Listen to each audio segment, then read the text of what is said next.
ஹல்லேலூயா. எத்தனை பேர் சந்தோஷமா இருக்கிறீங்க?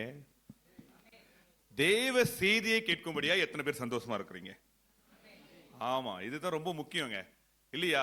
அநேக வேளையில நம்மளுக்கு திருச்சபைக்கு வரும் பொழுது ஆராதிக்கும் போது இருக்கிற அந்த ஸ்பிரிட் ஆராதிக்கும் போது இருக்கிற அந்த உற்சாகம், துதிக்கும் போது இருக்கிற உற்சாகம் நம்ம தேவ செய்தி கேட்கும் போது இருக்காது பெரும்பாலும், இல்லையா? ஆமாவா இல்லையாங்க? சொல்லுங்க. இருக்கும், பெரும்பாலும் இருக்கும். பாஸ்டர் ஞானஸ்நானம் எடுத்து திருச்சபைக்கு போகும்பொழுது பாஸ்டர் வின்சென்ட் ராயர் இருந்தார் எங்க சர்ச்ல, இல்லைங்களா? அப்ப அவர் சர்மன் கொடுக்கும் போதே எனக்கு எப்படா இவர் முடிப்பாருன்னு இருக்கும்.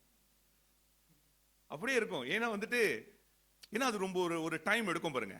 20 நிமிஷம், 25 நிமிஷம், அரை மணி நேரம், 40 நிமிஷம், 1 மணி நேரம் கூட போகும் இல்லையா? அது ரொம்ப இதை குறைச்சிடலாமே, ஏதாவது ப்ரோக்ராம் இருந்தால் இந்த சர்வே குறைச்சிடலாமா அப்படின்லாம் தோணும் எனக்கு.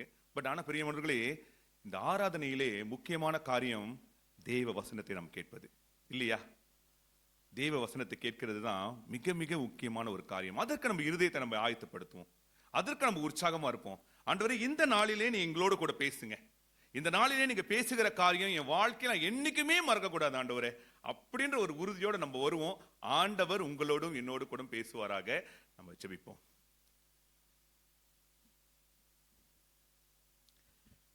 எங்களை அதிகமாக நேசித்து வழி நடத்துகிற எங்கள் நல்ல ஆண்டவரே, அப்பா உமக்கு ஸ்தோத்திரம். நீர் ராஜாதி ராஜா, நீர் கர்த்தாதி கர்த்தர். இந்த நாளிலே ஆண்டவரே, இது நாங்கள் கேட்க வேண்டிய வார்த்தைகளே நீர் எங்களோடு கூட பேசும்படியாய் கூட நாங்கள் ஒப்பு கொடுக்கிறோம். ஆண்டவரே, உமது வார்த்தையிலே ஜீவன் இருக்கிறது. உமது வார்த்தையிலே ஜீவன் இருக்கிறபடினாலே மரித்து போன காரியங்கள் எல்லாம் உயிர்ப்பிக்கட்டும் ஆண்டவரே. இந்த நாளிலே எங்க வாழ்க்கையில மரித்து போயிருக்கிற எல்லா காரியங்களும் உயிர்ப்பிக்கட்டும் ஆண்டவரே. ஜீவன் உண்டாகட்டும் ஆண்டவரே. இதோ ராஜா, ஒரு வார்த்தையை நாங்கள் கேட்கும் பொழுது எங்கள் சரீரத்திலே சுகவீனமாய் இருக்கும் பொழுது இருக்கிற காரியங்கள் எல்லாம் ஆண்டவரே சுகமடையட்டும் தகப்பனே. எங்கள் வியாதிகள் எல்லாம் மாறி போகட்டும், எங்கள் சிந்தனையின் குழப்பங்கள் எல்லாம் மாறி போகட்டும். ஒரு சமாதானம், ஒரு சந்தோஷம் உண்டாகட்டும். காரணம், ஒரு வார்த்தையிலே வல்லமை இருக்கிறது, ஒரு வார்த்தையிலே ஜீவன் இருக்கிறது. அந்த வார்த்தையை கேட்க எங்களை ஆயத்தப்படுத்தும்படியாய் கூட நாங்கள் ஒப்பு கொடுக்கிறோம். நீரை பொறுப்பெடுத்துக் கொள்ளும், வழி நடத்தும். இவைகள் எல்லாம் மாறாத இயேசு கிறிஸ்துவின் நாமத்திலே ஒப்பு கொடுத்து ஜெபிக்கிறோம் எங்கள் ஜீவனுள்ள நல்ல பிதாவே, ஆமென். ஹல்லேலூயா, ஹல்லேலூயா. பிரியமானவர்களே, விசேஷமாக இந்த நாள் நம்ம கடைசி பாருங்க, இந்த வருடத்திலே கடைசி. இதுக்கப்புறம் நம்ம சேங் அலுகாஜாவுக்கு நம்ம வர மாட்டோம் பாருங்க, இல்லைங்களா? ஏதோ அடுத்த வருஷம் வரத்துக்கு வாய்ப்பு இருக்கிறது. தேவ சித்தமாக இருந்தால் அடுத்த வருடத்திலே வாய்ப்பு இருக்கிறது. அதனால என் சார்பாகவும் என் குடும்பத்தின் சார்பாகவும் உங்கள் அனைவருக்கும் கிறிஸ்துமஸ் வாழ்த்துக்கள், புத்தாண்டு வாழ்த்துக்கள். பிறக்க போகிற வருடம் உங்களுக்கு சிறப்பான வருடமாக இருக்கட்டும், அற்புதமான வருடங்களா இருக்கட்டும், விசேஷமான வருடங்களாய் அமையட்டும். நீங்க கேட்கிற காரியங்கள் எல்லாம் பெற்றுக்கொள்ள வருடமாய் அமையட்டும். ஹல்லேலூயா. ஆண்டவர் உங்களை ஆசீர்வதிப்பார். பிரியமானவர்களே, இன்றைய தலைப்பு The power of the light, ஒளியின் வல்லமை. Power of the light. எல்லா காரியங்களுக்கும் ஒரு வல்லமை இருக்குதுங்க. ஒளியின் வல்லமையை குறித்து நம்ம இன்று பார்க்க போகிறோம். ஆமா, திறந்துருங்க. சூப்பர். கீழே இருக்கிறவங்களும் அப்படியே கவனமா கேட்டுட்டே வாங்க. ஆண்டவர் உங்களை ஆசீர்வதிப்பாராக. சரி, ஜஸ்ட் இமேஜின் யுவர் செல்ஃப். உங்களை குறித்து நீங்கள் ஞாபகப்படுத்திக் கொள்ளுங்கள், கற்பனை பண்ணிக்கங்க. ஒரு பெரிய காடு, அந்த காட்டுல நீங்க நடந்து போய்கிட்டே இருக்கிறீங்க. அகன்ற பயங்கரமான காடு, இருட்டு, ஒரே இருட்டு. போக போக இன்னும் அதிகமான இருட்டாகிட்டே போகுது. ஒன்னும் அதிகமான இருட்டாகிட்டே போகுது. நீங்களும் அங்க ஓடுறீங்க, இங்க ஓடுறீங்க, எங்க போறதுன்னே தெரியல. ஏன்னா காடு இல்லையா, இருட்டா இருக்கு இல்லையா? அதனால எங்க போடுறதுன்னே தெரியாத ஒரு சூழ்நிலையில நீங்க இருக்கிறீங்க. புலி சத்தம் கேட்குது, கரடி சத்தம் கேட்குது. அதெல்லாம் கேட்கும் போது நம்மளுக்கு ரொம்ப சந்தோஷமா இருக்குமா? பயம் அதிகமாயிரும், நடுக்கம் அதிகமாயிரும், கலக்கம் அதிகமாயிரும். இந்த வெடிஞ்ச உடனே நான் உயிரோட இருப்பனா இருக்க மாட்டேனான்னு கூட நம்மளுக்கு தெரியாத ஒரு சூழ்நிலையில நம்ம இருக்கிற ஒரு சூழ்நிலையை நீங்க நினைச்சு பாருங்க. உங்க சூழ்நிலை அந்த நேரத்தில் எப்படி இருக்கும்? உங்க மனநிலை எப்படி இருக்கும்? யாருமே இல்லை, நான் ஒண்டிதான் இருக்கிறேன், யாருக்கிட்ட அழுவுறது? நான் சொல்றேனே, அது எத்தனை வருடம் ஆணாக இருந்தாலும் சரி, பெண்ணா இருந்தாலும் சரி, அவங்களுக்கு எத்தனை வயதா இருந்தாலும் சரி, அவங்க என்ன செய்ய ஆரம்பிச்சிருவாங்க? அழுவ ஆரம்பிச்சிருவாங்க. தனிமை ரொம்ப கொடுமை இல்லையா? ஆமா தானே? தனிமை ரொம்ப கொடுமை. அதை காட்டிலும் என்ன கொடுமை? இருள்ல இருக்கிற தனிமை. ஏதோ வெளிச்சம் இருந்தாலும் பரவாயில்ல, நைட்டுல ரொம்ப இருட்டா இருந்தாவே ஒரு மாதிரி அப்படியே கலங்கும் இல்லையா? பக்கத்துல யார் திருட வந்துருவானா, அது வந்துருவானா, இவன் வந்துருவானா, என்ன சத்தம் கேட்குது, கொரன்னு சத்தம் கேட்குது, எலியா, அது பெருச்சா எலியா, இல்ல புலி ஏதாவது வந்துருச்சா, ஒரு பயம் இருந்துகிட்டே இருக்கும். இப்ப நீங்க காட்டுல இருக்கிறீங்க, வேற என்ன நடக்குதுன்னே தெரியாது, ஒரு பயம், ஒரு நெடுக்கும். அது என்ன பண்ண ஆரம்பிச்சிருவோம்? நம்ம கண்ணுல தண்ணி அழுவ ஆரம்பிச்சிருவோங்க. நம்ம அழுவ ஆரம்பிச்சிருவோம். நம்ம we will definitely we will start to cry. ஏன்னா பயம் பாருங்க, பயம் பயம் ரொம்ப ரொம்ப கொடுமையான ஒரு விஷயம். அநேக வேளையில இப்படிதாங்க நம்ம வாழ்க்கையில கூட நிறைய பேர் இருக்கிற மாதிரி இருந்தாலும் ஒரு தனிமை, அந்த தனிமையிலே ஒரு இருள், அந்த இருளின் மத்தியிலே ஒரு கலக்கம், ஒரு நடுக்கம், ஒரு அழுகை, ஒரு வேதனை. என்ன செய்யறதுன்னு தெரியல, உடம்பெல்லாம் நடுங்குது, சிந்திக்க முடியல, சரியா சிந்திக்க, ஏன்னா பயம் வந்துருச்சுனாவே சரியா சிந்திக்க முடியாதுங்க. ஆனா திடீர்னு உங்களுக்கு தூரத்துல ஒரு ஒளி தெரியுது, திடீர்னு உங்களுக்கு தூரத்துல ஒரு ஒளி தெரியுது, சின்னதா ஒரு ஒளி தெரியுது. எப்படி இருக்கும்? நீங்க அந்த ஒளியை பார்த்துட்டு சும்மா இருப்பீங்களா? அந்த ஒளியை நோக்கி என்ன பண்ணுவோம்? ஓட ஆரம்பிச்சிருவோம். ஏன் ஓடுவோம்? Because we know that we have hope in that light. அந்த வெளிச்சத்துல நம்மளுக்கு என்ன இருக்கு? நம்பிக்கை இருக்கு. எப்படியாவது நான் காப்பாற்றப்பட்டுருவேன். இதுக்கு முன்ன ஓடாம இருந்த நீங்க இப்ப என்ன பண்ண ஆரம்பிச்சிருவோம்? வேகமா ஓட ஆரம்பிச்சிருவோம். புலி சத்தமோ, கரடி சத்தமோ, முதல சத்தமோ, எந்த சத்தமோ காதுல கேட்காது. ஒரே ஒரு மோட்டிவ் தான், என்னது? அந்த ஒளியை நானே அடைஞ்சிடணும். ஹல்லேலூயா. பிரியமானவர்களே, வேத வசனம் இப்படியா சொல்லுகிறது? இயேசு கிறிஸ்து ஒளியா இருக்கிறாருங்க. ஆண்டவரே அதை சொல்றாரு இல்லையா? யோவான் 8:12 இப்படியா நம்ம வாசிக்கிறோம். வாசிப்போம். ஒரு மைக்கு கொடுத்துருங்க. மைக்கு வேதம் வாசிக்கிறவங்க முன்னுக்கு வந்துருங்க, மைக் கொடுத்துருங்க. வாங்க. மறுபடியும் இயேசு ஜனங்களை நோக்கி, நான் உலகத்திற்கு ஒளியா இருக்கிறேன். மறுபடியும் இயேசு சொல்லுகிறாரு, ஐயா, நான் உலகத்திற்கு என்னவா இருக்கிறேன்? ஒளியா இருக்கிறேன். அவர் சொல்லல நான் உலகத்துக்கு என்ன பண்ண போறேன்? ஒளியை தரப்போகிறேன்னு சொல்லல. இருளில் உள்ள ஜனங்கள் பெரிய வெளிச்சத்தை கண்டார்கள், ஆமா தானே? ஆனா இயேசு கிறிஸ்து என்ன சொல்லியிருக்கணும்? ஒரு பெரிய இருள் ஒண்ணு இருக்குது, நான் உங்களுக்கு என்ன கொடுக்க போறேன்? ஒளியை கொடுக்கிறேன். அப்படி அவர் சொல்லல. அவர் என்ன சொன்னாரு? நான் அந்த ஒளியா இருப்பேன். ஹல்லேலூயா. அவர் சொல்லல I will give the light, I will give the light னு சொல்லல, I am the light னு சொன்னாரு. அது ரொம்ப முக்கியமான ஒரு வார்த்தை. என்ன சூழ்நிலையில இந்த சொல்றாரு அப்படின்னு நம்ம பார்க்கணும் இல்லையா? என்ன சூழ்நிலையில இது சொல்றாருன்னு நம்ம பார்க்கணும். அதுக்கு முன்னாடி நம்ம பார்ப்போம், இந்த உலகத்துக்கு எது ஒளியா இருக்குது? எது ஒளி கொடுக்குது இந்த உலகத்துல? சொல்லுங்க. சூரியன் இல்லைன்னா ஒளி இருக்குமா? இருக்காதுங்க. என்ன பாஸ்டர் நீங்க சயின்ஸ் படிச்சீங்களா இல்லையா? சூரியன் இல்லைன்னா என்னது? ஒளி இல்ல, இருளாயிரும். ரைட் தானையா? ரைட் தானே. அப்புறம் நீலாவுக்கு சொந்த ஒளி இல்ல இல்ல, சூரியனோட ஒளியில தான் என்ன பண்ணுது? பிரதிபலிக்குது. அப்போ திடீர்னு ஒரு நாள் சூரியன் இல்லைன்னா இந்த உலகத்துக்கு என்ன ஆகும்? இருளாயிரும். ஆமா தானேங்க? ஏன்னா சூரியன் தான் என்னது? the source of light for the earth அப்படி நம்ம நினைச்சுக்கிட்டு இருக்கோம். வாசிங்க ஆதியாகமம் 1ஆம் அதிகாரம் வசனம் 3. பாஸ்டர் சொல்றது அப்படியே ஃபாலோ பண்ணிக்கிட்டே வாங்க. 20 நிமிஷத்துல sermon முடிச்சிடலாம். தேவன் வெளிச்சம் உண்டாக கடவுது என்றார். ஆமா, தேவன் வானத்தையும் பூமியையும் சிருஷ்டிக்கும் பொழுது அவர் என்ன சொல்றாரு? வெளிச்சம் உண்டாக கடவுது. ஹல்லேலூயா. இப்ப என்ன உண்டாகுது? வெளிச்சம் உண்டாகுது. வசனம் 1 அதிகாரம் 1 வசனம் 16 வாசிங்க. தேவன் பகலை ஆள பெரிய சுடரும் இரவை ஆள சிறிய சுடரும் ஆகிய 2 மகத்தான சுடர்களையும், பகலை ஆளும்படியாய் பெரிய சுடரையும் அதாவது சூரியனையும், இரவை ஆள சிறிய சுடரை அதாவது நிலவையும் அவர் என்ன பண்ணாராம்? உண்டாக்குனாராம். ஆனா வெளிச்சம் எப்ப வந்துச்சு? பிரியமானவர்களே, வேதத்தின்படி வெளிச்சமானது சூரியனையும் சந்திரனையும் உண்டாக்கும் முன்னே வந்து விட்டது. You cannot say that the sun give light. வெளிச்சம் வந்து இந்த சூரியன் மூலியமா எனக்கு வருது நம்ம சொல்ல முடியாதுங்க. ஏன்னு சொன்னா வேதனை சொல்லுது, இந்த வெளிச்சம் சூரியனும் சந்திரனும் உண்டாகிறதுக்கு முன்னே ஆண்டவர் உண்டாக்கி வைத்திருக்கிறார். ஹல்லேலூயா. சூரியனும் இல்லைனாலும் சரி, சந்திரனும் இல்லைனாலும் சரி, உலகத்துல வெளிச்சம் இருக்கும். ஏன்னா வெளிச்சத்தை உண்டாக்கினவர் தேவன். ஏன்னா அவரு வெளியா இருக்கிறார். ஹல்லேலூயா.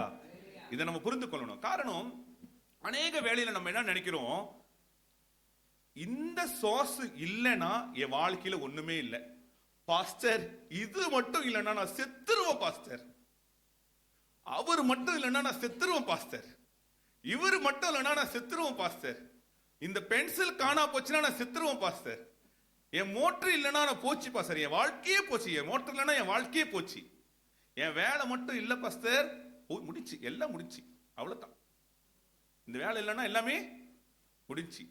அப்படியா பிரியமானவர்களே, அநேக வேளையில நம்ம என்ன நினைக்கிறோம், இதுதான் என் வாழ்க்கையை நிரூபிக்குது, இதுதான் என் வாழ்க்கையின் ஆதாரம் என்று சொல்லி நம்ம முடிவு பண்ணி வைத்திருக்கிறோம். But that's not right. அது சரியான காரியம் இல்லை. காரணம், தேவன் நம் வாழ்க்கையின் ஆதாரமாய் இருக்கிறார். இயேசு கிறிஸ்து தான் என் வாழ்க்கையில எல்லாவற்றிலும் ஆதாரமா இருக்கிறாரு. நம்ம இவ்வளவு நாள் என்ன நினைச்சிட்டு இருக்கிறோம், இந்த சூரியன் தான் என் வாழ்க்கையில ஒளி கொடுக்குது, இந்த சூரியன் இல்லைன்னா உலகமே முடிஞ்சிருச்சுன்னு. ஆனா வேதம் என்ன சொல்லுது, ஐயா எபினேசர், சூரியன் உண்டாக்குறதுக்கு முன்னே ஆண்டவர் வெளிச்சத்தை உண்டாக்கி வச்சிருக்கிறாரியா. நம்ம நினைச்சுட்டு இருக்கிறோம், இந்த வேலை தான் என் வாழ்க்கையை நிர்மிக்குது, இந்த வேலை இல்லைன்னா என் போச்சு, இது இல்லைன்னா போச்சுன்னு. உங்கள் வேலைகளை காட்டிலும் உங்களுடைய தேவைகளை தேவன் சந்திக்க வல்லவராய் இருக்கிறார். ஹல்லேலூயா. நம்ம நினைக்க கூடாது, இந்த வேலை இல்லைன்னா என் வாழ்க்கை போச்சு, இந்த மோட்டர் இல்லைன்னா என் வாழ்க்கை போச்சு, இங்கு இப்படிப்பட்ட காரியங்கள் இல்லைன்னா என் வாழ்க்கை போயிருச்சுன்னு சொல்லி. தேவன் உங்கள் எல்லா தேவைகளையும் சந்திக்க அவர் வல்லவராய் இருக்கிறார். காரணம், அவர் தான் உங்களையும் என்னையும் என்ன பண்ணாரு, படைச்சார். ஹல்லேலூயா. சோ நீங்க நினைக்க வேண்டாம், நானும் நினைக்க மாட்டேன், இதுக்கப்புறம் ஓகே என் கையில் இருக்கிற காரியம் தான் என்ன பண்ண போகுது, என்ன காப்பாத்த போகுது. அநேக வேலையை நான் நினைப்பேன், இந்த காசு மட்டும் இல்லைன்னா ஒரு பையன் என்ன மதிக்க மாட்டான், இந்த பாஸ்டர் கூட என்ன மதிக்க மாட்டாரு அப்படின்னு. இல்லைங்க, இல்லை. எது இல்லைனாலும் நம்ம வாழ்க்கையில வாழ முடியும், இயேசு இல்லைனா தான் ஒரு வாழ்க்கையில ஒரு மனுஷனால வாழ முடியாது. எப்படி பாஸ்டர் சொல்றீங்க, எல்லாமே வாழ்றாங்களே, எப்படி நீங்க இயேசு இல்லைனா வாழ முடியாதுன்னு சொல்ல முடியும்? முடியாது. சத்தியமான வாழ்க்கை வாழ முடியாது, நித்தியமான வாழ்க்கை வாழ முடியாது, பரிசுத்த வாழ்க்கை வாழ முடியாதுங்க. இயேசு இல்லை என்று சொன்னா வாழ்க்கையில அந்த வாழ்க்கையிலே அர்த்தம் இல்லாம இருக்கும். உண்மையை சொல்றேன் நானு. ஹல்லேலூயா. அதனால உங்கள் ஆதாரம் இயேசு கிறிஸ்துவா இருக்கிறார், அவர் மேலதான் நம்ம நம்பிக்கையா இருக்கணும். ஹல்லேலூயா. தொடர்ந்து வாசிப்போம். இந்த யோவான் புத்தகம் இருக்கு இல்லையா, இந்த யோவான் புத்தகத்தை நம்ம பார்க்கும் பொழுது இயேசு கிறிஸ்துவை ரட்சகராக காட்டி எழுதப்பட்ட ஒரு புத்தகம். மெயினா நீங்க பாத்தீங்கன்னா அது ரட்சகர், அவர் வந்து ரட்சகர், அதுதான் போக்கஸ் பண்ணி எழுதியிருக்கிறாங்க, அந்த யோவான் எழுதியிருக்கிறாரு. கவனிங்க, இப்ப நம்ம முதல்ல வாசிச்சோம் இல்லையா, 8வது அதிகாரம் வசனம் 12 வாசிச்சோம். என்ன வாசிச்சோம், நினைச்சு வாசிங்க. மறுபடியும் இயேசு ஜனங்களை நோக்கி, நான் உலகத்திற்கு ஒளியாய் இருக்கிறேன், என்னை பின்பற்றுகிறவன் இருளிலே நடவாமல் ஜீவ ஒளியை அடைந்திருப்பான் என்றார். ஓகே, இப்ப கேள்வி என்னன்னா, இயேசு கிறிஸ்துவானவர் ஏன் இந்த வார்த்தையை சொன்னாரு? ஏன் சொன்னாரு? எதுக்கு சொன்னாரு? நான் இந்த உலகத்துக்கு ஒளியா இருக்கிறேன்னு மேடையில் இப்ப ஒரு காரணம் இருக்கணும்ல அதுக்கு. ஆமா தானேங்க. இப்ப ஏதாவது ஆண்டவர் பேசுறாரு, ஏதாவது ஒரு ஆள்கிட்ட பேசுறோம், நம்ம காரணம் இல்லாம ஏதாவது பேச முடியுமா? எல்லாத்துக்குமே என்ன இருக்கு, காரணம் இருக்கு. யாருக்கிட்ட பேசுறாரு, எதுக்கு பேசுறாரு, என்னத்துக்கு பேசுறாரு, அதெல்லாம் ரொம்ப முக்கியம் இல்லையா? ஆனா இயேசு கிறிஸ்து எதுக்கு, என்ன சூழ்நிலை இந்த கட்டத்துல இந்த வார்த்தையை பேசுறாருன்னு நம்ம வாசிக்கும் பொழுது, வாசிங்க 8வது அதிகாரம் வசனம் 1ல 11 வசனம் பட்டுன்னு வாசிங்க நெல்சன். இயேசு ஒலிவ மலைக்கு போனார். மறுநாள் காலையிலே அவர் திரும்பி தேவாலயத்திற்கு வந்தபோது ஜனங்கள் எல்லோரும் அவரிடத்தில் வந்தார்கள். அவர் உட்கார்ந்து அவர்களுக்கு உபதேசம் பண்ணினார். அப்பொழுது விபசாரத்திலே கண்டுபிடிக்கப்பட்ட ஒரு ஸ்திரியை வேதபாரகரும் பரிசேயரும் அவரிடத்தில் கொண்டு வந்து அவளை நடுவே நிறுத்தி, போதகரே, இந்த ஸ்திரி விபச்சாரத்தில் கையும் மெய்யுமாய் பிடிபட்டாள். இப்படிப்பட்டவர்களை கல்லெறிந்து கொல்ல வேண்டும் என்று மோசே நியாய பிரமாணத்தில் நமக்கு கட்டளையிட்டு இருக்கிறாரே. நீர் என்ன சொல்லுகிறீர் என்றார்கள். ம்ஹும். அவர் மேல் குற்றம் சுமத்துவதற்கான காரணம் உண்டாகும் பொருட்டு அவரை சோதிக்கும்படி இப்படி சொன்னார்கள். இயேசுவோ குனிந்து விரலினால் தரையிலே எழுதினார். அவர்கள் ஓயாமல் அவரை கேட்டுக்கொண்டிருக்கையில் அவர் நிமிர்ந்து பார்த்து, உங்களில் பாவமில்லாதவன் இவள் மேல் முதலாவது கல்லெறிய கடவன் என்று சொல்லி அவர் மறுபடியும் குனிந்து தரையிலே எழுதினார். அவர்கள் அதை கேட்டு தங்கள் மனசாட்சியினால் கடிந்து கொள்ளப்பட்டு பெரியோர் முதல் சிறியோர் வரைக்கும் ஒவ்வொருவராய் போய்விட்டார்கள். இயேசு தனித்திருந்தார். அந்த ஸ்திரீ நடுவே நின்றாள். இயேசு நிமிர்ந்து அந்த ஸ்திரியை தவிர வேறொருவரையும் காணாமல், ஸ்திரியே, உன்மேல் குற்றம் சாட்டினவர்கள் எங்கே? ஒருவனாகிலும் உன்னை ஆக்கினைக்குள்ளாக தீர்க்கவில்லையா என்றார். அதற்கு அவள், இல்லை ஆண்டவரே என்றாள். இயேசு அவளை நோக்கி, நானும் உன்னை ஆக்கினைக்குள்ளாக தீர்க்கிறதில்லை. நீ போ, இனி பாவம் செய்யாதே என்றார். அப்புறம் மறுபடியும் இயேசு ஜனங்களை நோக்கி, நான் உலகத்திற்கு ஒளியாயிருக்கிறேன். என்னை பின்பற்றுகிறவன் இருளிலே நடவாமல் ஜீவ ஒளியை அடைந்திருப்பான் என்றார். ஹல்லேலூயா. பிரியமானவர்களே, இட்ஸ் ரியலி பியூட்டிஃபுல் சிச்சுவேஷன். என்னத்துக்கு சொல்றேன்னு சொன்னா, நீங்க பாருங்க, இயேசு கிறிஸ்து நான் ஒளியா இருக்கிறேன்னு எந்த சூழ்நிலையில சொல்றாரு? ஒரு விபச்சாரி இருக்கிறா, அந்த விபச்சாரியை கல்லெறிந்து வராங்க. கல்லெறி வரும்பொழுது ஆண்டவர் எழுதுறாரு. என்ன எழுதினாரு சொல்லுங்க? என்ன எழுதினாரு தரையில? நெல்சன் என்ன எழுதினாரு தெரியாது, அதனால நம்மளும் ஒன்றும் சொல்ல முடியாது. எழுதல. என்ன எழுதுனது பைபிள் என்னது எழுதல. நம்மளே சொந்தமா கற்பனை பண்ணிக்க வேணாம். ஒரு சமயம் எபினேசன் எழுதிருப்பாரோ, அப்பெல்லாம் வேண்டாம். ஏதோ எழுதினாரு. எழுதுற உடனே அவங்க கல்லறியதை விட்டுட்டு போயிட்டாங்க. அதுக்கப்புறம் என்ன சொல்றாரு? நான் ஒளியா இருக்கிறேன். பிரியமானவர்களே, இது ரொம்ப ஒரு முக்கியமான ஒரு விஷயம். இயேசு கிறிஸ்து வேற எந்த சூழ்நிலையிலையும் இந்த காரியத்தை அவர் பேசியிருந்திருக்கலாம். ஆனா நல்லா யோசிச்சு பாருங்க, ஒரு பாவியை மன்னிக்கிற சூழ்நிலையில தான் இயேசு கிறிஸ்து என்ன சொல்றாரு? அந்த சிச்சுவேஷனுக்கு அப்புறம் தான் என்ன சொல்றாரு? நான் உலகத்துக்கு ஒளியா இருக்கிறேன், என்னை பின்பற்றுகிறவன் இருள் நடக்க மாட்டான். பிரியமானவர்களே, ஒரு விஷயம் இந்த இடத்துல நான் சொல்ல விரும்புகிறேன். இயேசு கிறிஸ்துவானவர் நம் எல்லா பாவங்களையும் மன்னிக்க வல்லவராய் இருக்கிறார். இந்த பாவமானது இருளாய் இருக்குதுங்க. இந்த பாவமானது என்னதான் இருக்குது? வாழ்க்கையில நம்மளுக்கு இருளா இருக்குது. இந்த பாவம் தான் நம்ம இருளை சுற்றி கொண்டு ஒளியை பார்க்க முடியாம, ஒளியை கண்டடைய முடியாம நம்மளை சுற்றி கொண்டு இருக்கிறதே தவிர, அதனாலதான் இயேசு கிறிஸ்து என்ன சொல்றாரு? இப்படி ஒரு பாவம் செஞ்சுட்டேன். அவ மட்டும் இல்லைங்க, அங்க உள்ளவங்க எல்லாரும் தான் சொல்றாங்க. இந்த பாவத்திலிருந்து என்னால என்ன பண்ண முடியும்? விடுதலையாக்க முடியும். இந்த பாவ இருள் இருந்து என்ன பண்ண முடியும்? ஆண்டவரால காப்பாற்ற முடியும். இந்த பாவ இருள் இருந்து உன்னை விடுவிக்க எனக்கு வல்லமை உண்டு என்றதுக்காக தான் இயேசு கிறிஸ்து என்ன சொல்றாருங்க? நான் ஒளியா இருக்கிறேன். ஹல்லேலூயா. ஆண்டவர் ஒளியா இருக்கிறார். இந்த நாளிலே நம்ம கூட நினைக்கலாம், பாஸ்டர் நானும் எவ்வளவோ முயற்சி பண்ணிட்டேன் பாஸ்டர், இந்த சிகரெட் மட்டும் விட முடியல, என்னென்னமோ பண்ணி பார்த்துட்டேன், அந்த சீனனை பார்த்தாவே எனக்கு சிகரெட் அடிக்கணும் போல இருக்கு, காலையிலே நம்ம சிகரெட் அடிக்க கூடாதுன்னு தான் நினைச்சிட்டு போறேன், ஆனா எங்கடா 5 விரல் தான் இருக்கு, இன்னொரு விரல காணுமேனு தேட வேண்டியதா இருக்கு சிகரெட்டு. சரி காசு இல்லைன்னா பரவாயில்ல, ஒய்ஃப் கிட்ட காசு வாங்கிட்டு போகாம இருந்தா சிகரெட் அடிக்காம விட்டுருவோம்னு பார்த்தா அப்பயும் முடியல. டன்ஹில்ல இருந்து இறங்கி இறங்கி கூடாமக்காரங்க வரைக்கும் வந்தாச்சு. அது கூட இல்லைன்னா ரோக்கு பையில போட்டு சுத்தியாவது நடிச்சிடணும் போல இருக்கு பாஸ்டர் அப்படின்ற ஒரு சூழ்நிலையில இருக்கிறோம். இருக்கலாம், இல்லாம இருந்தா நல்லது. வேற காரியங்கள், இந்த டிராமாவா இருக்கட்டும், அதிகமா படம் பார்க்கறதா இருக்கட்டும், இல்ல அதிகமா டிக்டாக்கு ரீல்ஸ் எல்லாமே இருக்கட்டும், எந்த எப்படியாப்பட்ட காரியங்களா இருக்கட்டும், பாஸ்டர் இதெல்லாம் பாவமா அப்படின்னு சொன்னா இது பாவம் இல்லை. டிக்டாக் பார்க்கறது பாவம் இல்லைங்க, நீங்க தப்பா நினைச்சுக்காதீங்க. அப்புறம் பாஸ்டர் டிக்டாக் பார்க்கறது பாவம், ஆனா டிக்டாக் பாவத்துக்கு வழிவகுக்கும். டிக்டாக்கு பாவத்திற்கு வழிவகுக்கும். ரீல்ஸ் பார்க்கறது பாவம் இல்லை, கண்டிப்பா பாவம் கிடையாது. ரீல்ஸ் பாவத்திற்கு வழிவகுக்கும். அப்புறம் நீங்களும் ஆளுமா டோலுமான்னு தான். சோ எஸ், நான் என்ன சொல்ல வருகிறேன்னா, இந்த நேரத்தில் ஆண்டவர் ஆவியானவர் இயேசு கிறிஸ்து என்ன சொல்றாருன்னா, நான் பாவத்தை மன்னிக்க வல்லவராய் இருக்கிறேன். நீங்க எப்படியாப்பட்ட பாவமா செஞ்சிருந்தாலும் சரி, நான் எப்படியாப்பட்ட பாவமா செஞ்சிருந்தாலும் சரி, ஆனால் ஆண்டவர் எல்லா பாவத்தையும் மன்னிக்க என்ன இருக்கிறாரு? அவருக்கு வல்லமை உண்டு. ஏன்னா அவர் ஒளியா இருக்கிறாரு. இருளில் உள்ள ஜனங்கள் பெரிய வெளிச்சத்தை கண்டார்கள் என்று சொல்லும் பொழுது, பாவத்தில் இருக்கிற ஜனங்கள் இயேசு கிறிஸ்துவை பார்க்கும் பொழுது அவங்க பாவத்திலிருந்து அவங்களுக்கு என்ன கிடைக்குது? ஒரு விடுதலை கிடைக்குது. ஹல்லேலூயா. சரி, அடுத்து முடிச்சிடலாம் இருங்க. யோவான் 7வது அதிகாரம் எடுத்து வைத்துக் கொள்ளுங்கள். கவனிங்க.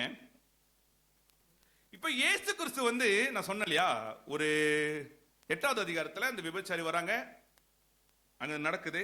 அது எந்த நாள் அப்படின்னு நம்ம பார்க்கணும், என்ன சூழ்நிலையில அதெல்லாம் நடக்குது அப்படின்னு பார்க்கணும். பாருங்க, பழைய ஏற்பாடுல டெபனிக்கல் ஃபீஸ்ட் ஆஃப் டெபனிக்கல் சொல்லிட்டு ஒரு பண்டிகை கொண்டாடிக்கிட்டு இருந்தாங்க. கூடார பண்டிகை கேள்விப்பட்டிருக்கீங்களா? கூடார பண்டிகை சுக்கத் இப்ப வரைக்கும் இஸ்ரேல்ல கொண்டாடுறாங்க. இப்ப வரைக்கும் 7ஆம் மாசம் 15ஆம் தேதிக்கு மேல ஒரு 7 நாள் ஃபீஸ்ட் பயங்கரமா இருக்கும். சாப்பாடு இதெல்லாம் பயங்கரமான சாப்பாடு. ஒரு 7 நாள் கொண்டாட்டம் தான் கூடார பண்டிகை. நிறைய சர்ச்சில் கொண்டாடுவாங்க. பழைய ஏற்பாடு ஃபாலோ பண்ற திருச்சபைகள்லாம் இருக்குது, அவங்களாம் கொண்டாடுவாங்க. நம்ம அதை அனுசரிக்கிறது இல்லை. கவனிங்க, அந்த கூடார பண்டிகையின் காலம் தான் இப்போ இயேசு கிறிஸ்து அந்த வார்த்தையை சொல்லுகிற காலம். வாசிங்க 7வது அதிகாரம் வசனம் 2. யூதருடைய கூடார பண்டிகை சமீபமாய் இருந்தது. ஆமா, 7வது அதிகாரத்துல 2வது வசனம், யூதருடைய பண்டிகை சமீபமாய் இருந்தது. முதல் நாள் ஸ்டார்ட் பண்ண போது, இப்ப இந்த 8வது அதிகாரம் 8வது நாள். வாசிங்க, தொடர்ந்து வாசிங்க. அந்த 10வது வசனம் வாசிங்க. அவருடைய சகோதரர் போன பின்பு அவர் வெளியரங்கமாய் போகாமல் அந்தரங்கமாய் பண்டிகைக்கு போனார். இயேசு கிறிஸ்து எங்க போறாரு? பண்டிகைக்கு போறாரு. பண்டிகையின் கடைசி நாளாகிய பிரதான நாளிலே இயேசு நின்று சத்தமிட்டு, ஒருவன் தாகமாயிருந்தால் என்னிடத்தில் வந்து பானம் பண்ண கடவன். ஓகே, அந்த ஃபீஸ்டோட கடைசி நாள்ல என்ன சொல்றாரு? ஒருத்தன் தாகமா இருந்தா என்கிட்ட என்ன பண்ண, தண்ணி குடி, நானே ஜீவ தண்ணீர் சொல்றாரு. சரி, ஓகே. 8வது நாள் தான் இந்த சம்பவம் நடக்குது. அவர் என்ன சொல்றாரு? நான் ஒளியா இருக்கிறேன். கவனிங்க, இதுக்கெல்லாம் ஒரு கனெக்ஷன் இருக்குதுங்க. லேவி ராகமத்துல நம்ம வாசிப்போம். எடுங்க, முடிச்சிடலாம், பட்டுன்னு முடிச்சிடலாம். இப்படிதான் சொல்றீங்க பசங்க, முடிக்க மாட்டீங்களே. லேவி ராகத்துல இந்த ஃபீஸ்ட் ஆஃப் டெபனிக்கல் எங்க இருக்குது? ஆண்டவர் சொன்ன ஒரு வார்த்தை இது. ஆண்டவர் என்ன சொன்னாருன்னா, நீ 7 நாள் என்ன பண்ணு, பண்டிகையை கொண்டாடு. எதுக்கு பண்டிகை கொண்டாடுறோம்னு ஒரு காரணம் இருக்கு. ஏன் கொண்டாடினாங்க? இது வரைக்கும் என்னத்துக்குனால அந்த பண்டிகை கொண்டாடுறாங்க? சுக்கத் எதுக்காக கொண்டாடிட்டு இருக்கு? சுக்கோத் எதுக்கு கொண்டாடுறாங்க? 1வது வசனம் வாசிங்க. பின்னும் கர்த்தர் மோசேயை நோக்கி, நீ இஸ்ரவேல் புத்திரரோடு சொல்ல வேண்டியது என்னவென்றால், அந்த 7ஆம் மாதம் 15ஆம் தேதி முதல் 7 நாள் அளவும் கர்த்தருக்கு ஆசரிக்கும் கூடார பண்டிகையாய் இருப்பதாக. முதலாம் நாள் சபை கூடும் பரிசுத்த நாள், அதிலே சாதாரணமான யாதொரு வேலையையும் செய்யலாகாது. 7 நாளும் கர்த்தருக்கு தகன பலி செலுத்த கடவீர்கள். Okay, okay. நீங்க வீட்டுல போயிட்டு அந்த ஃபீஸ்ட கொடுத்து நீங்க யோசிச்சு பாருங்க, வாசிச்சு பாருங்க. கவனிங்க, கம் பேக். இப்ப என்ன நடக்குதுன்னு சொன்னா, 7 நாள் அந்த பண்டிகை இப்ப இஸ்ரேல்ல கொண்டாடிட்டாங்க. இயேசு கிறிஸ்து இருக்கும் போது கொண்டாடிட்டாங்க. இயேசு கிறிஸ்து அந்த பண்டிகையில போய் கலந்துக்கிறாரு. 8வது நாள் ஒரு பண்டிகை. 8வது நாள் அதை கண்டினியூ பண்ணுவாங்க. அதுக்கு ஒரு பேர் இருக்கு. பாஸ்டர் மென்ஷன் பண்ணல, அதுக்கு ஒரு பேர் இருக்கு. அந்த நாளில இயேசு கிறிஸ்து என்ன சொல்றாரு? நான் என்ன இருக்கிறேன்? ஒளியா இருக்கிறேன். ஏன்னு சொன்னா, கவனிங்க, இந்த 7 நாட்களுக்கும் நடுவில் என்ன செய்வாங்க? ஒரு பெரிய ஒரு லைட் ஒன்று எழுப்புவாங்க. இந்த மாதிரி இந்த மாதிரி ஒரு லைட், ஒரு லேம்ப் ஒன்று பெருசா செய்வாங்க. அதுல பெரிய லைட் ஒன்று கொளுத்தி விட்டுருவாங்க. ஒரு பெரிய லைட் ஒன்று கொளுத்தி விட்டுருவாங்க. அது எரிஞ்சுக்கிட்டே இருக்கும். பாருங்க, இந்த ஃபீஸ்ட் செய்ய வேண்டிய காரணம் என்னன்னு சொன்னா, வண்ணாந்தரத்திலே ஆண்டவர் போஷித்து அவங்க நடத்தினாரு, அதுக்கு நன்றி செலுத்தும்படியாயும் மேசியாவை வரவேற்கிறதுக்காக, முன்னறிவிக்கிறதுக்காகவும் இந்த ஃபீஸ்ட் நடக்கும். எது? டெபனிக்கல் ஃபீஸ்ட். அதுல முக்கியமான ஈவென்ட் எதாதுன்னா, ஒரு பெரிய நெருப்பு கொளுத்தி விடுவாங்க. இந்த லேம்ப்ல கொளுத்தி விடுவாங்க. இந்த லேம்ப்ல எதுக்கு நெருப்பு கொளுத்துறாங்கன்னா, வாசிங்க, யாத்திராகம் புத்தகத்தில் நம்ம பார்த்தோம்னா, அவர் மேகஸ்தம்பமாகவும் அக்னி ஸ்தம்பமாகவும் ஆண்டவர் வழி நடத்தினது. வாசிங்க. மோசே தன் கையை சமுத்திரத்தின் மேல் நீட்டினான். அப்பொழுது கர்த்தர் ரா முழுவதும் பலத்த கீழ்காற்றினால் சமுத்திரத்தின் ஒதுக்கும்படி செய்து அதை வறண்டு போக பண்ணினார். ஜலம் பிளந்து பிரிந்து போயிற்று. ஓகே, இப்போ கவனிங்க, பாஸ்டர் சொல்றது கவனமா கேளுங்க, உங்களுக்கு நான் புரிய வைக்கிறேன். இப்போ இயேசு கிறிஸ்து அவங்க பெரிய ஒரு லேம்பை கொளுத்துறாங்க. எதுக்கு கொளுத்துறாங்கன்னு சொன்னா ஞாபகமார்த்தமா கொளுத்துறாங்க. என்னத்துக்கு? ஆண்டவர் எங்களுக்கு மேகஸ்தம்பமாகவும் அக்னி ஸ்தம்பமாகவும் என்ன பண்ணாரு? வந்தாரு. மேசையாவை முன்னறிவிக்கிறோம், அவர் எங்களுக்கு எல்லாவற்றையும் ப்ரொவைட் பண்ணாருன்னு அவங்க அந்த ஒளியை கொளுத்துறாங்க. ரைட்டுங்களா? அந்த நாளுக்கு அப்புறம் இயேசு கிறிஸ்து என்ன சொல்றாரு? ஐயா, நான் தான் அந்த ஒளி. இதுவரை நீ சொல்றல ஒரு ஒளி உன் வழி நடத்துனுச்சு, ஆண்டவர் உன்னை போஷித்தாரு, உன்னை வழி நடத்தினாருன்னு சொல்றீங்கல்ல, அது வேற யாரும் இல்ல, அது நான் தான். உன்னை காப்பாற்றி உன்னை வழி நடத்தின ஆண்டவர் நான் தான் என்று சொல்லி ஆண்டவர் அங்க அவரை சாட்சி கொடுக்கிறார். அதனால தான் பரிசேயர்கள் என்ன சொல்றாங்க? நீங்களே உங்களை பத்தி நீங்க சாட்சி கொடுத்துக்கிறீங்க, நீங்களே உங்களை என்ன பண்றீங்க? ஒளின்னு சொல்லிக்கிறீங்க. அடுத்த வசனம் 12வது வசனம் வாசிங்க. யோவான் 8:12.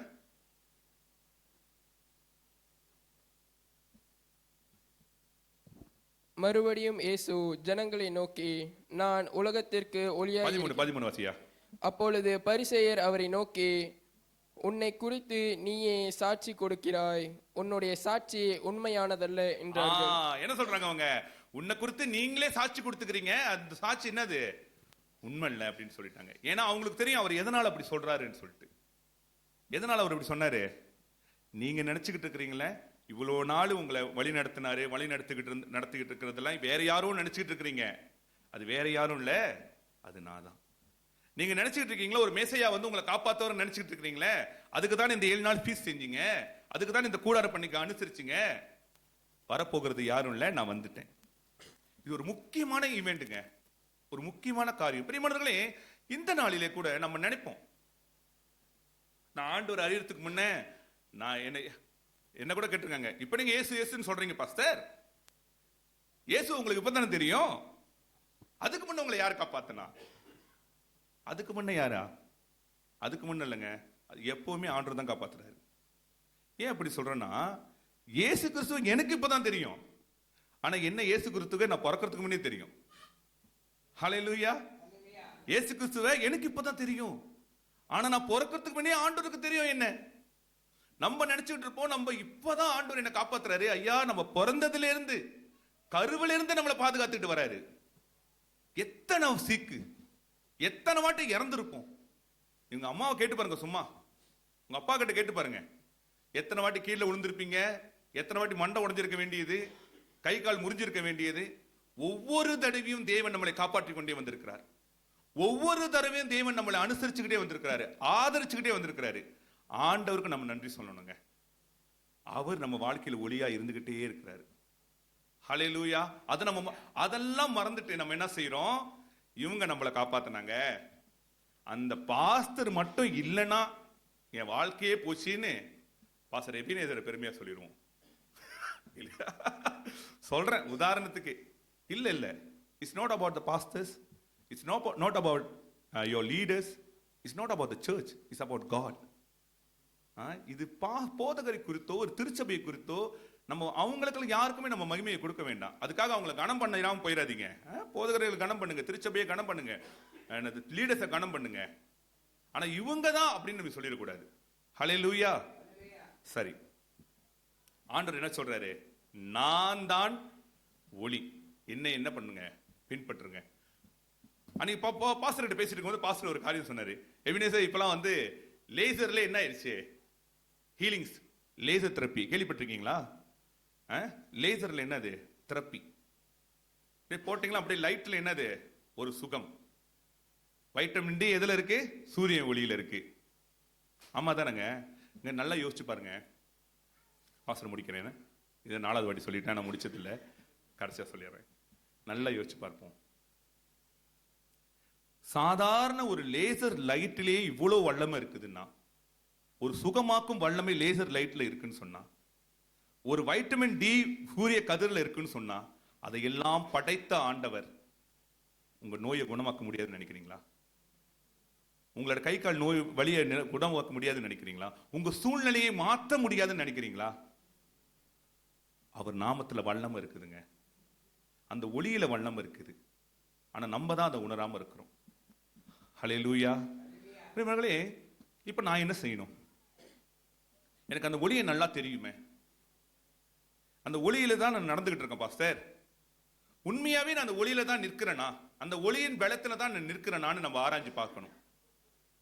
ஹல்லேலூயா. கவனிங்க, ஒரு குடிகாரர் இருக்கிறாரு. அந்த குடிகாரர் வந்து அந்த ரோட்டு லைட் இருக்கும்ல, அந்த ரோட்டு லைட்டை பிடிச்சிட்டு நிக்கிறாருன்னு வச்சுக்கோங்க. அவர் இந்த எதில் நிக்கிறாரு? எந்த வெளிச்சத்தில் நிக்கிறாரு? ரோட்டு லைட் வெளிச்சத்தில். அவர் வெளிச்சத்திலையா நிக்கிறாரு? தூரம் இருந்து பார்க்க வெளிச்சத்தில் நிக்கிற மாதிரி தான் இருக்கும். ஆனா அவர் வெளிச்சத்தில் நிக்கிறாரு. ஆனா எதை பிடிச்சிட்டு நிக்கிறாரு? தீயாங்க பிடிச்சுக்கிட்டு நிக்கிறாரு. பிரியமானவர்களே, நான் வெளிச்சத்துல இருக்கிறேன்னு சொல்லியும் நான் பாவத்துல இருந்தனா என் நிலைமை அதுதான். என்னால நிலையா நிக்க முடியாது. ஆனா வெளிச்சத்துல நிற்கிறவன் எப்படி நிற்பான்னு சொன்னா, அந்த தீயாங்க பிடிச்சுக்க நிற்க மாட்டான், ஸ்டெடியா நிற்பான். ஹல்லேலூயா. ஆண்டவர் எதிர்பார்க்கிறது ஒரே ஒரு காரியம் தான். என்ன காரியம் எதிர்பார்க்கிறாரு? யோவான் 11:8-11 என்ன போட்டிருக்கு? அதற்கு அவள், இல்லை ஆண்டவரே என்றாள். இயேசு அவளை நோக்கி, நானும் உன்னை ஆக்கினைக்குள்ளாக தீர்க்கிறதில்லை, நீ போ, இனி பாவம் செய்யாதே என்றார். நீ போ, இனி என்ன பண்ணாத, பாவம் செய்யாத. 12 என்ன போட்டிருக்கு? நான் ஒளியா இருக்கிறேன், உலகத்துக்கு ஒளியா இருக்கிறேன். நான் உலகத்திற்கு ஒளியாய் இருக்கிறேன். என்னை பின்பற்றுகிறவன் இருளிலே நடவாமல் ஜீவ ஒளியை அடைந்திருப்பான் என்றார். என்னை பின்பற்றுகிறவன் இருளிலே நடக்க மாட்டான். ஆண்டவர் இயேசு கிறிஸ்துவை பின்பற்றுகிறவன் இருளிலே நடக்க மாட்டான். ஒளியில ஸ்டெடியா நிப்பான். அந்த லைட்டோட ஸ்டாண்ட பிடிச்சுக்கிட்டு இல்ல. ஹல்லேலூயா. நம்ம புரிஞ்சுக்கணுங்க. நான் எப்படி உண்மையே ஒளியில நிக்கிறேனா, நான் பாவத்தை வெறுத்துட்டேனா, இல்ல இந்த பாவத்திலே தான் இருக்கிறேன்னு நினைக்கிறேனா, நான் என்ன செய்து கொண்டிருக்கிறேன்? உங்களுக்கு தெரியுங்க, ஆண்டவர் ஒளியா இருக்காருன்னு தெரியும். ஆண்டவர் உங்களுக்கு எல்லா காரியங்களும் செய்தாருன்னு தெரியும். ஆண்டவர் தான் ரட்சகர்னு தெரியும். என்னை காட்டிலும் வேத அறிவு உங்களுக்கு அதிகமா இருக்குது. நம்ம ஒரு கொஞ்சம் சர்மன் கேட்டிருப்போம். நீங்க எத்தனை சர்மன் கேட்டிருப்பீங்க, எத்தனை சர்மன் கொடுத்திருப்பீங்க, எத்தனை வாட்டி வேதத்தை வாசிச்சு முடிச்சிருப்பீங்க. நீங்கள் ஒளியில இல்லாமல் இருக்கிறோமான்னு யோசிச்சு பார்க்கணும். நானும் என்னை குறித்து ஆராய்ச்சி பார்க்கிறேன். இந்த நாளில நானும் என்னை குறித்து ஆராய்ச்சி பார்க்கிறேன். நீங்களும் உங்களை குறித்து ஆராய்ச்சி பாருங்க. ஆண்டவரே, உங்களை பின்பற்றுகிறவன் இருளில் நடக்க மாட்டான்னு வேதத்தில் நான் வாசிச்சேன். நான் உங்களை பின்பற்றுகிறவனா இருக்கணும் ஆண்டவரே. நான் இருளில் நடக்கக்கூடாது. ஆண்டவர் மறுபடியும் நம்மளுக்கு அதை ஞாபகப்படுத்துறாருங்க. அந்த விபச்சாரிகிட்ட என்ன சொன்னாரு? உன் பாவம் மன்னிச்சிட்டேன், நீ பாவம் செய்யாத. அவர் ஒளியா இருக்கிறாரு. ஹல்லேலூயா. நம்ம எப்படியாப்பட்ட காரியங்கள் வேணும்னாலும் இருக்கலாம், எப்படியாப்பட்ட இருளான காரியங்கள் வேணும்னாலும் இருக்கலாம். அந்த இருளிலிருந்து ஆண்டவர் நம்மளை நீக்கி நம்மளுக்கு ஒளியை தர வல்லவராய் இருக்கிறார், நம்மளுக்கு விடுதலையை தர வல்லவராய் இருக்கிறார். ஒரே ஒரு கண்டிஷன் என்னது? ஓ, இனி பாவம் செய்யாத. ஓ, இனி பாவம் செய்யாத. அவ்வளவுதான். ஜெபிப்போமா?